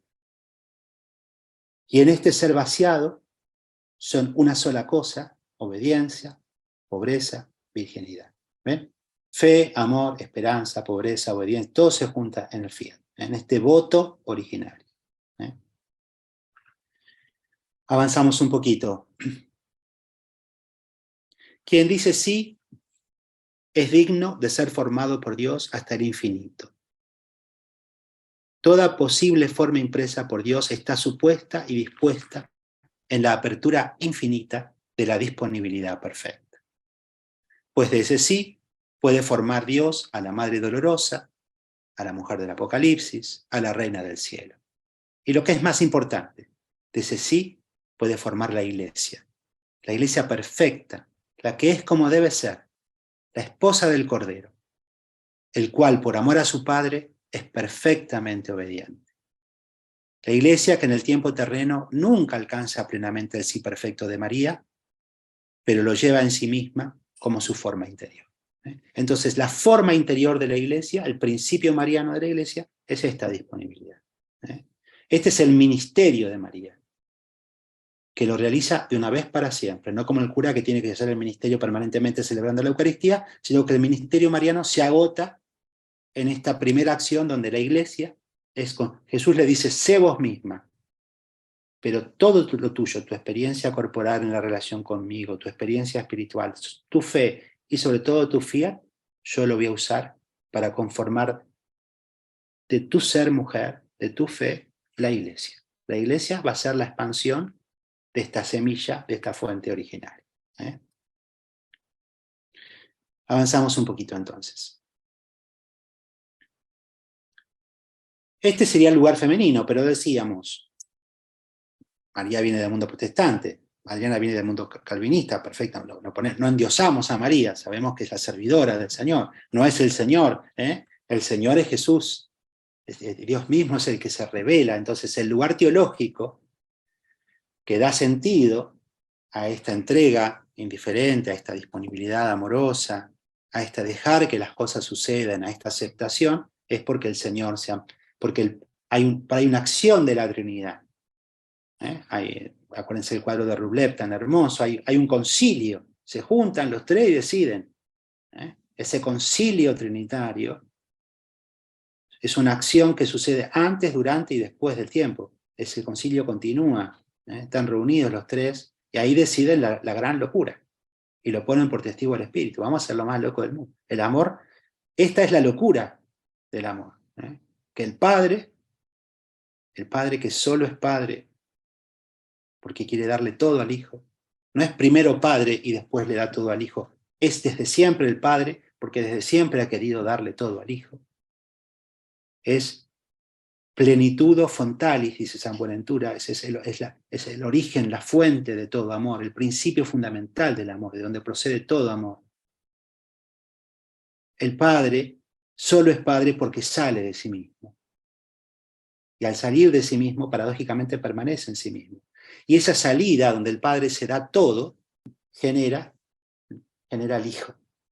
En Dios hay una diferencia. Hay una diferencia divina. Y el Hijo es pura disponibilidad, pura acogida, recepción total. No se transforma en un nuevo origen. El Hijo es aquel que acoge la voluntad del Padre, que le dice sí al Padre en la eternidad. Y este misterio de la Trinidad inmanente, que es amor, ese misterio se comunica a la Trinidad económica en la kenosis, en el abajamiento del Hijo, que por amor al Padre y a los hombres decide encarnarse. Y el Padre prepara ese lugar para el Hijo, con el Espíritu, en el seno de María. Entonces, el Hijo, en su obediencia económica, en la obediencia del Hijo en la historia, refleja la verdad de Dios en su intimidad trinitaria. Nos muestra quién es Dios, quién es el Padre. Y nos muestra que el único motivo que tiene el Padre para esto es el amor. Este es el cuadro que amaba a Baltasar. Está puesto ahí porque es el cuadro pascual de la luz de la Pascua. Estamos todos dormidos, no la podemos ver esta gloria. Estamos todos apolillados en la noche de nuestros propios intereses, del yo, del sufrimiento, de la finitud, del sinsentido. Avanzamos un poquito porque no me quiero prolongar tanto. Adrien comprende entonces que su tarea no es para producir excrescencias teológicas periféricas ni capillas laterales, sino el sentido de su tarea es una profundización y una revitalización central de la teología. El lugar teológico, avanzamos un poquito, como lo presenta Baltasar en primera mirada, son 4 puntos: la obediencia del Hijo, la vida trinitaria, el mundo de la oración y el misterio del Sábado Santo, que por supuesto no voy a desarrollar acá, porque cada uno de estos puntos, algo de la vida trinitaria voy a decir al final, que ya un poco recién les dije. De la obediencia del Hijo, sencillamente lo que les dije recién, que es la expresión económica del misterio íntimo, del misterio inmanente de Dios. El mundo de la oración va a ser, vimos que ese primer sí de María era oración, era contemplación. No se puede dar el sí por las propias fuerzas, eso ya estaba en la experiencia de vida de María. Cuando Marta Guisi, que es una de las 4 chicas que estaban sentadas en la foto, ya Adriana había muerto, le preguntan a Marta, ¿qué nos podés recordar de Adriana? ¿Cuál te parece para vos que fue el mensaje de Adriana más importante? Y ella dice, bueno, el mensaje más importante es la disponibilidad, yo se los parafraseo, ¿no? Más o menos, y el segundo es la oración. Pero la oración, ¿cómo la oración? Dice, bueno, yo recuerdo que una vez íbamos a visitar a Florencia, justamente íbamos a ir a ver obras, a escuchar música, a encontrarnos con amigos, y le preguntamos, ella nos dice, disfruten la belleza, vayan, pásenla bien. Y Marta dice, bueno, ¿y cuándo rezamos? ¿Cómo hacemos con la oración? Yo les dije a ustedes que tienen que respirar, dice Adriana. No, respiramos todo el tiempo. Tampoco les digo que tienen que rezar, porque rezamos todo el tiempo. La oración es una actitud para Adriana. La oración no es simplemente el momento en que yo dispongo en el día para orar, sino que la oración es una actitud. Hay una actitud de oración. Esa es la clave para Adriana. Es un modo de acercarse a la realidad que se percibe como misterio. Un modo reverencial de acercarse a la realidad que se percibe como misterio. Donde Dios todo el tiempo puede revelarse como Él quiere con nosotros. Entonces, la oración el mundo de la oración es una actitud. De hecho, hay un libro de Adriana que se llama El mundo de la oración, que es hermoso, que recorre la oración desde distintos estados de vida, desde distintos momentos de la vida. Ella muchas veces usa la metáfora de la oración como un idioma. Dice, cuando uno aprende un idioma, viste que al principio cazás alguna palabra, entendés un poco más o menos cómo es la lógica del idioma y después empezás a decir tus propias cosas. Dice, el mundo de la oración es igual. Al principio vos más o menos entendés alguna idea de qué es rezar, cómo se reza, y después, una vez que entras en el idioma, empezás a hablar según las leyes de Dios. Orar es entrar en la intimidad. La primera oración es trinitaria. Adrián comienza todo, la primera oración, la primera adoración es la adoración que hay entre el Padre y el Hijo, en el Espíritu. Entonces la oración es participar en esa oración trinitaria, es una actitud, lo mismo que la actitud de confesión, que va a ser fundamental para Adrián, que es de toda la vida. Y el misterio del Sábado Santo es el misterio del infierno, en el fondo, el misterio del descenso a los infiernos. Ya no es la visión oriental, donde Cristo llegaba triunfante al Sheol y liberaba a los cautivos, sino que acá la imagen, Adrián vive la experiencia de Jesús, que el infierno, digo sencillamente estas cosas muy simples, el infierno es la respuesta de amor del Padre al Hijo. Tu obra redentora ha dado su fruto. Todo lo que era antidivino, todo lo que era pecado, todo lo que es negación de Dios, ateísmo, ahora que vos has venido al mundo, todo eso lo he separado, dice el Padre. Tu obra ha dado fruto, hijo mío. El Padre le entrega al Hijo al infierno porque es el fruto de la redención del Hijo. Y eso que el padre tenía reservado para sí, el hijo dice, no, yo también lo quiero para mí ahora. Eso que vos cargaste con tanta, eso que ha conmocionado tu corazón, yo lo quiero ahora. Y el hijo atraviesa el infierno por amor al padre, por amor a los hombres. Atraviesa lo que no se puede atravesar, mide lo que no tiene medida.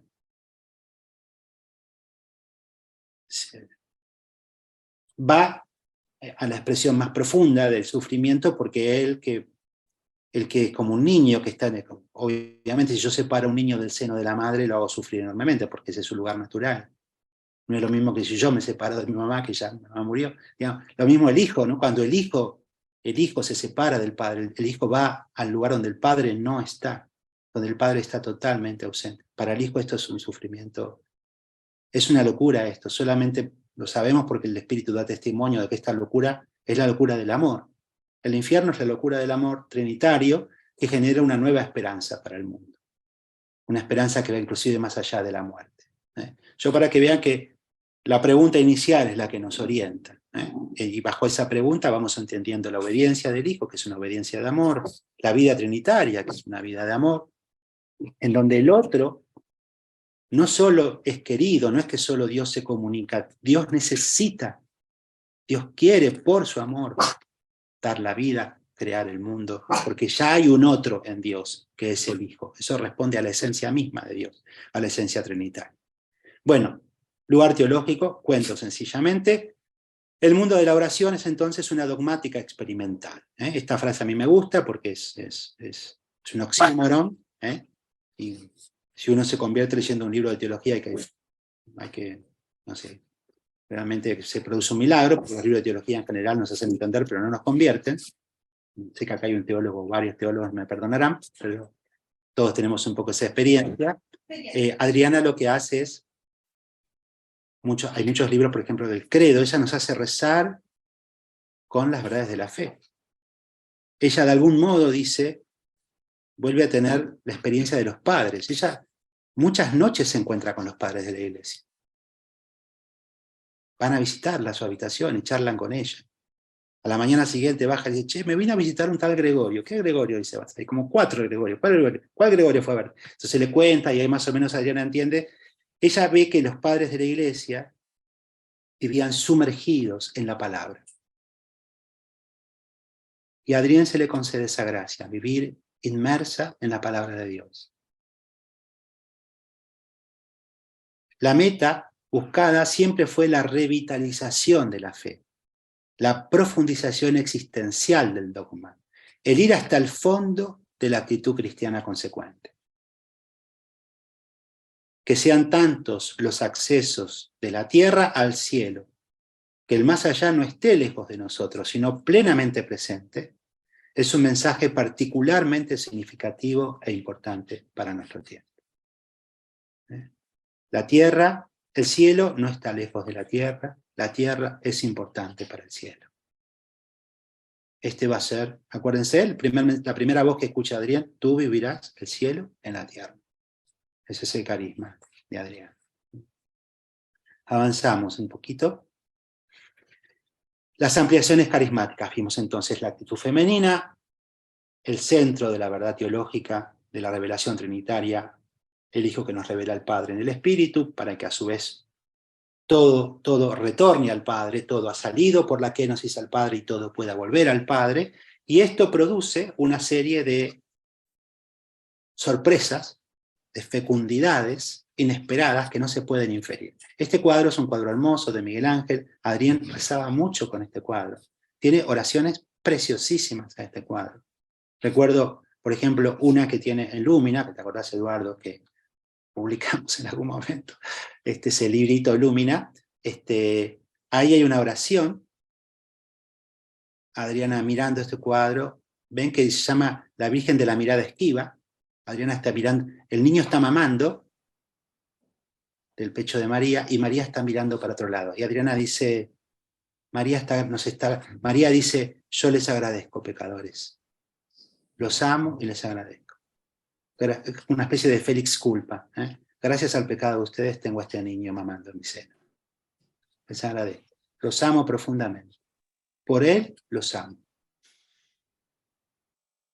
Y después, en Teología de los Sexos, que también es un libro de la obra póstuma de Adrián, Adrián vuelve a ver este cuadro mientras está rezando, y de pronto el niño está mamando de verdad. El niño empieza a mamar de verdad. Y Adriana piensa, si esta experiencia la tuviéramos todos, si todos los santos pudieran hacer esta experiencia, de recibir esta leche santa de este cuerpo sin pecado, de este cuerpo preredimido, de este cuerpo inmaculado. Y esa intuición profundísima, hermosísima, ella ve que es así, que cada vez que comulgamos en el cuerpo del Señor, recibimos la leche de María también. Recibimos la sustancia misma mariana, que está presente en la Eucaristía. Es una experiencia de cada creyente. Bueno, les cuento para que vean cómo la mística de Adrián, después vamos a ver, es una mística encarnada, donde la presencia del cuerpo, la experiencia sexual, son muy estéticamente, acá está el tema de la belleza, ¿no? Son muy importantes. Avanzamos un poquito. El centro de todo permanece y es el sí mariano, antes descrito como disponibilidad ilimitada para Dios. El sentido de las tareas dadas a Adrián fue ampliar en ella este sí en todas las direcciones, sondearlo, conducirlo hacia una capacidad de formación, de plasticidad siempre más ilimitada.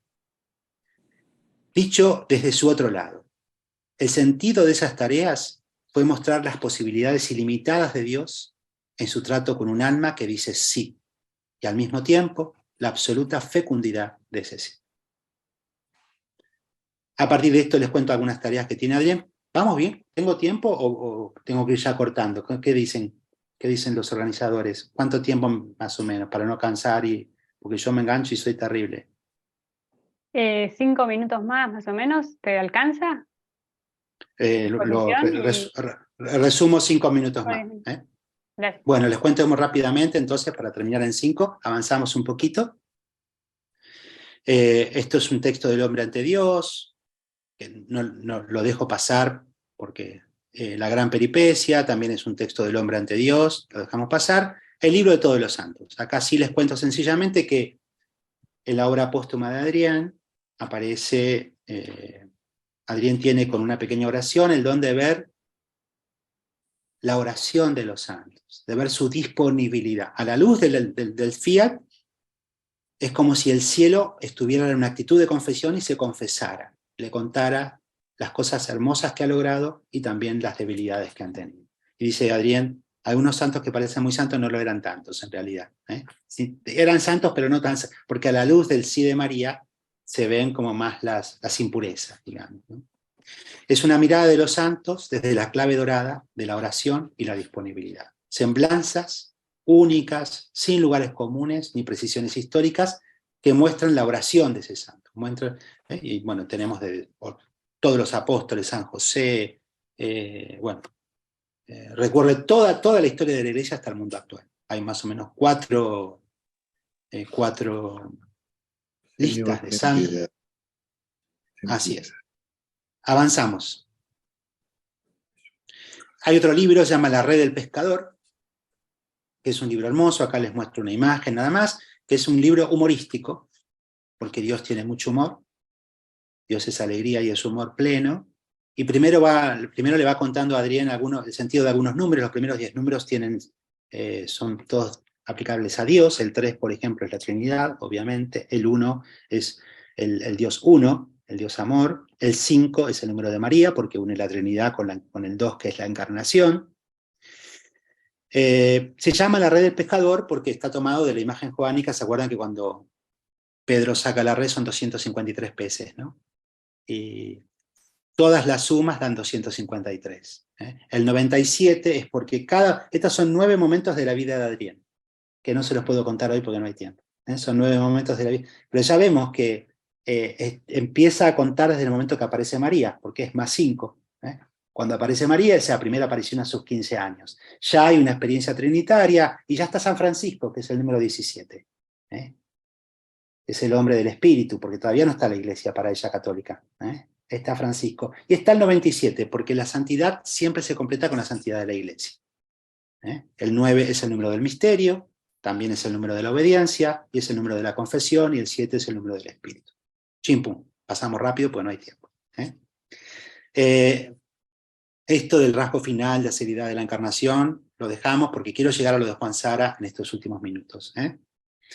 Juan dice entonces, Sara, que la misión de Adrián tiene 4 rasgos, les cuento los 4 rasgos y cerramos. El primer rasgo de la misión de Adrián, el sentido de su misión es permanecer en el fundamento, en ese fundamento que permanece. Dice, en la noche oscura de nuestro tiempo, el hombre ha perdido el fundamento. El hombre no tiene piso, se deprime, se hunde, tampoco tiene techo, se extralimita. Entonces, la tarea en Adrián es volver a ese fundamento que es que Dios es amor, y volver a creer, permanecer en ese fundamento. La palabra permanecer es una palabra joánica, esencialmente. Es una indicación a volver a descubrir la presencia del cielo en la tierra y la importancia de la tierra para el cielo. Lo primero y lo último es Dios, el ser siempre mayor de Dios. Dios es amor y nada más, nos repite esta misión. En su libro para la comunidad dice Adrián, Dios necesita más amor y los hombres necesitan más amor del que reciben del mundo. Nuestra comunidad quiere hallar su lugar donde ambas necesidades se encuentran. El segundo rasgo de la misión de Adrián es la obediencia. La obediencia es la marca personal del Hijo, es su actitud decisiva.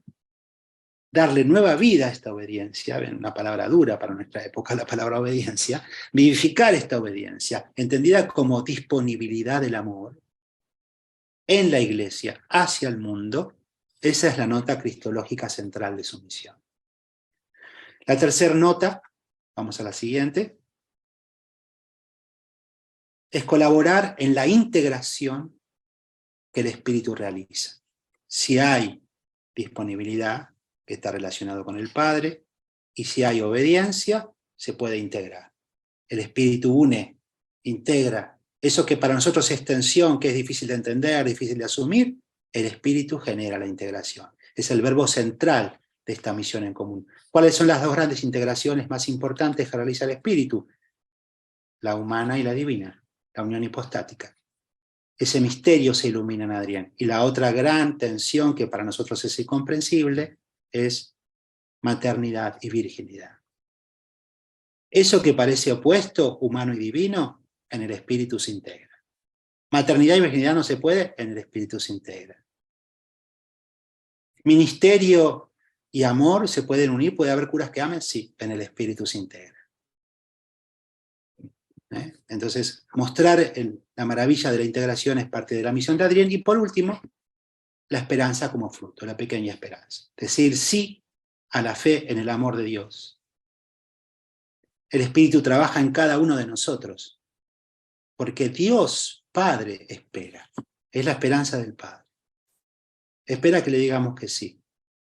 Quiere realizar en nosotros esa integración luminosa con el fundamento, en la noche desesperada de nuestro tiempo.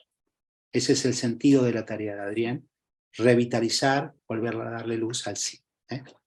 Vamos a la última, si no me equivoco. Bueno, acá están las obras principales, lo puede ver en la página, esto es fácil de ver. Cómo leer a Adrián von Speyer, una obra que ha crecido en meditación pausada, solo se asimila adecuadamente en un lento ejercicio de meditación. Chimpum. Dejo abierto para el diálogo, para compartir. Muchísimas gracias, Luis, por esta magistral exposición que nos has hecho. No. Increíble de la vida y la obra de Adrián, de su misión. La verdad que es tan vasta su obra que es una proeza lo que hiciste de presentarnos resumidamente todo con tanto lujo de detalles tan bien. Bueno, si alguno quiere hacer alguna pregunta, algún comentario, resonancia, este es el momento, o escribir por el chat y pueden abrir el micrófono y intervenir directamente.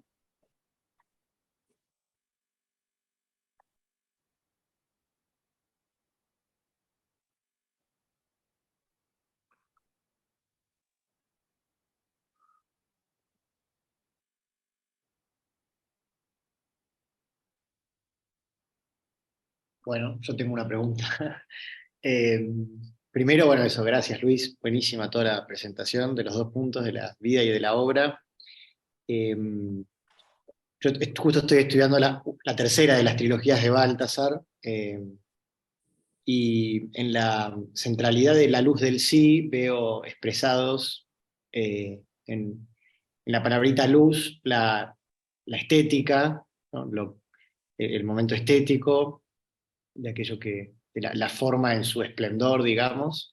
En el sí aparece, veo por lo menos reflejado el drama, el momento de la libertad que está en juego, y, y me pregunto, digamos, en la obra de Adrien, sí, en su misión, ¿dónde aparece el momento lógico, el momento del logos? Entiendo que aparece en su unión con Baltasar, pero bueno, me surge esa pregunta. Simplemente, sé que es una pregunta muy baltasariana, o sea, demasiado dentro de la obra de Baltasar, pero ya que es una misión en conjunto y una obra también en conjunto, es legítima. Y la segunda pregunta que tengo es muchísimo más fácil de responder, que es, ¿cuál es la referencia bibliográfica de Juan Manuel Sara, de lo último que dijiste de Juan Manuel? Eso donde se puede encontrar.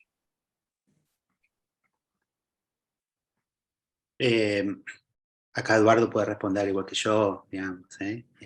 Yo Sara, te estaba Cualquiera de los preguntando, dos, sí. me estaba preguntando cuántas horas necesitas para responderlo. Claro, sí. O cuánta meditación pausada quizá, pero bueno, por lo menos formulé la pregunta. Así que vos, Eduardo, libre, ¿no? Acá me parece que varios conocen la obra, así que abro la respuesta, no sé, Avante, Eduardo. avante. Bueno, nosotros en Madrid, en el año 2007, hubo un congreso, del que tuve la suerte de participar. En este congreso hizo Juan Sara, hicimos un congreso que se llamó Canut von Balthasar y Adrian von Speyer, una misión en común, y acá está la exposición de Juan Sara. Yo me lo traje, lo tengo desde 2007 acá, pero si a alguno le interesa, busco la manera de acercarle la fotocopia, digamos, porque no hay modo, me parece, de acceder al material de otra manera. El tema de los trascendentales es un tema, digamos, que está atrás, ¿no? Qué sé yo, me parece que, yo digo sencillamente que, como dice Juan ahí mismo en el texto, dice, el hombre ha perdido el fundamento, y al perder el fundamento ha perdido los trascendentales también. Ha hecho de los trascendentales algo utilitario, del bien, de la bondad y de la belleza, ¿no? Los ha hundido en su propia perspectiva técnica, ¿no? Utilitaria. Entonces, esto es una búsqueda de la verdad en donde la expresión de la verdad como integración también viene como don carismático, digamos, ¿no? De todas maneras, creo que esto que vos decís, Nacho, es así, digamos, ¿no? El rol de Baltasar acá es en el aspecto de logos, de ordenar la obra. Baltasar decía que él es un fuego configurador, pero que su tarea precisamente, que él sintió que todos los estudios que él hizo antes fue toda una preparación para poder acoger este don, ¿no? Y él es el que muchas veces es el que le da la forma final, ese logo final, ¿no? Y el que ubica también en el sentido de la historia de la teología el valor, el sentido, el significado que tiene esto que Adriana trae, ¿no? Igual Adriana antes de morir le dijo a Baltasar, yo hubiera querido hacer una dogmática, a mí me hubiera encantado, dijo Adriana. Y Baltasar dijo, quédate tranquila, de algún modo lo hiciste, de algún modo está hecho, vos quédate tranquila, yo voy a terminar de ordenarlo, de algún modo está hecho. Pero yo siento también que es un regalo que no podamos sistematizar muy rápido, que nos demos tiempo a hacer la experiencia, ¿sí? Como de ser empobrecidos un poco, ¿no? De ser desnudados de nuestras propias necesidades de control y de conceptualización, y dejar que la verdad de Dios nos mida, un poco la frase inicial que puse, ¿no? Dejar que la verdad de Dios nos mida antes de querer nosotros medirla y configurarla, ¿no? creo que es parte de la experiencia de acercarse a Adriana, y que por eso algunos lectores no se la bancan mucho, leen un libro, 2 libros y ya después se hace difícil, porque yo digo que leer a Adriana es como la experiencia de Pedro, sos tomado y sos llevado donde no te hubieras imaginado, no es como un libro de espiritualidad que uno lee y más o menos entiende, me hizo bien, me gustó, acá te toma Adriana y te lleva y dice, ¿dónde estoy? Yo quiero creer en esto, y por ahí lleva un tiempo poder entrar en esta experiencia. No. Bueno, no sé mucho si te respondo, Nacho. Seguramente vos tenés tu propia intuición y la podés compartir. Buenísimo, buenísimo. Me encantó. Buenísimo. Sí, sobre todo esto de la integración de la verdad como carisma. O sea, esta experiencia que Baltasar tiene de que la teología es una gracia en el fondo. O sea, el logos teológico es también una gracia. Y bueno, y ahí sale su famoso texto de teología y santidad, ¿no? Porque eso es otra integración que hace el espíritu, ¿no? Eso que decíamos, el espíritu integra teología y santidad, que estaba tan separado, sobre todo como explicaba Eduardo, a partir del siglo XIII, que aparece el nominalismo, donde el ser empieza a ser un concepto, una idea. El ser deja de ser una realidad viviente, por decir, y deja de ser algo concreto, empieza a ser una idea, o la otra idea, la otra caída, que es el ser, es la nada, ¿no? Porque la otra salida es la del maestro Eckhart, que el ser es la nada, ¿no? De alguna manera ser y nada se identifica, también se pierde el ser concreto, ¿no? Tomás lo sostuvo, Tomás más o menos se banca esa síntesis, después de Tomás desbarrancamos todo. Añado 2 cositas a la pregunta de Ignacio. Igual la respuesta a la pregunta de Ignacio la tenemos dentro de 3 años cuando termine su doctorado. Como decimos con Andy, no le vamos a escribir más su... Pero añado 2 cositas que están implícitas, pero sobre la teológica que decís, ¿no? En ese persistir de la misión de Adriana en la noche del hoy, aparece que por más que los hombres de nuestro tiempo insistamos en destruir la creación de Dios, en el fondo no podemos, porque toda criatura de Dios tiene una imago trinitatis del ente creado. Luis también habla de esto en otras ocasiones, ¿no? Concentrarse que hay una imagen de la Trinidad en toda criatura. Por tanto, ni aunque uno quiera, puede destruir totalmente la creación de Dios. Y eso, combinado desde la criatura, con el rostro del Creador, lo vimos en Ireneo, las 2 manos del Padre, son la imagen clave de toda la teológica, ¿no? La del Hijo, la obediencia, lo que ya fue dicho, y la carismática siempre sorprendente, imprevisible del Espíritu. Y el Padre vuelve a aparecer en su frontal Trinidad cuando se conecta con ese imago trinitario del ente creado, que puede ser uno mismo en la oración o en la vida, puede ser el prójimo, puede ser en la tarea que cada uno tiene, ¿no? Encontrarnos con esa imagen trinitaria en la creación y desde ahí conectarse con las 2 manos del Padre, y ahí sigue siendo el logos del drama, no un logos que deja atrás el drama, sino el drama que se sigue desarrollando y que explicita su logos por ahí, pero siempre sigue siendo un intercambio dramático con Dios y con los hombres. Buenísimo. Muy bien. ¿Alguien más tiene alguna pregunta, alguna resonancia? Luis, yo me quedé pensando, digamos, en esta nueva inmersión sobre Adriana, que hay, cuando vos compartís, ¿no? Que en realidad hay, tanto en el misterio del Sábado Santo como en la oración de los santos, ¿no? Hay como un aspecto de Adriana de compartir los sentimientos del Señor, es decir, es casi como una condición de testigo, ¿no? un carisma, y corregime, que acompaña, que padece los sufrimientos, y pareciera que el desarrollo de su misión es ser testigo de situaciones, ¿no? De situaciones que en definitiva tienen que ver con la salvación. Corregime si es así, por favor. Sí, creo que vas bien orientado con la intuición. Creo que digamos, por testigo entendemos al espíritu, digamos, a la acción del espíritu, que es un poco también el testigo y el compañero del Padre y del Hijo. En realidad es la reciprocidad, o sea, para decirlo teológicamente, María no solo se prepara para esto, Dios la prepara con la gracia de la preredención, sino que María es corredentora, llega a decir Adriano, ¿no? O sea, es realmente la locura de que Dios nos participa de su redención. Adriana dice, no hay diferencia entre la mística y la experiencia de fe normal, no hay diferencia. Lo que vivimos los creyentes también es compartir con el Señor, es que el Señor viva en nosotros por la Eucaristía. Cada vez que me confieso, muero con el Señor, me desnudo con el Señor en la cruz. Cada vez que recibo la absolución, el cielo se abre para mí y el Padre me resucita. Digamos, el evento es real para Adriana, el evento es real. Y no solo es de la mística, es de la vida cristiana en general, ¿no?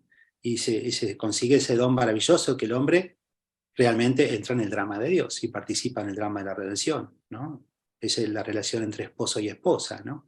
Y el tema es que entremos nosotros en este drama de la redención del mundo, ¿no? Y participemos de él.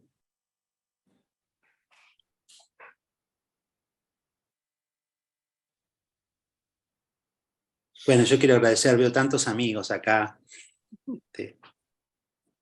Les agradezco mucho haberme acompañado. Muchas gracias, Eduardo, a vos por tu intervención también de la metafísica de los santos. Y Luis, gracias también por la disponibilidad, para decirlo al modo Es de un gran coloquial. gusto y un gusto ver al Carmelo y a las carmelitas ahí, mandarles una Ahí oración. están, fuera de Adriana horario. las quería especialísimamente, así que les mando un saludo muy grande, Exactamente. una alegría. Bueno, y aprovechamos para anunciar que el próximo encuentro, que va a ser en agosto, el 21 de agosto, si Dios quiere, va a ser sobre la locura y la gloria, y centrándonos en la figura del escritor ruso Dostoyevsky. Así que continuamos un poco nuestro recorrido de la mano de las intuiciones de Baltasar. Pero bueno, están todos invitados y ya les llegará también la invitación, si Dios quiere, más adelante.